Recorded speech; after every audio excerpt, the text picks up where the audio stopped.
Welcome back to the Dry Fire Journal. This is day 146 and we're going to get right into it.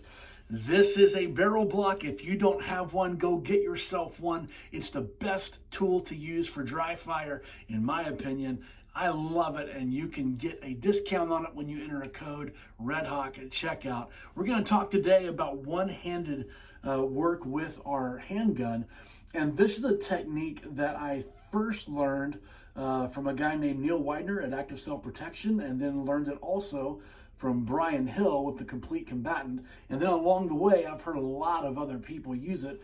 And it's simply this, that as I present, by the way, nothing in the magazine well and barrel blocked gun, but as I present the gun to target, one of the things that I used to do is that I would curl my thumb down, and that would help me kind of clench a little bit in order to keep the firearm where I wanted it to as I pressed the trigger.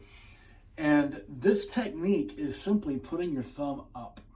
Put your thumb up on the, you can get a little bit of the frame, a little bit of the slide, and if you apply just a little bit of torque in with your thumb, it helps stabilizes the firearm. So now with double action, I can keep the front sight fairly steady all the way through a double action trigger press.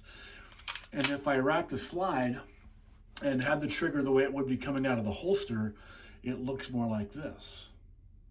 Hardly any movement at all. And so something I want you to think about working on today simply is one-handed shooting, because most people don't work on that enough. But also, in order to stabilize the firearm as you are presenting the target and pressing the trigger, have your thumb just come up and provide a little bit of inward pressure. One thing to watch out for is making sure that you are not having your thumb where this slide is going to begin to eat at you. And so you'll need to look at your frame and look at your slide and figure that out, because this not just works this way, it also works with a little bit of a forward angle, because you can use this knuckle right here to provide the pressure in the frame instead of jumping up high to the slide, and that will avoid any slide bite issues that you might have.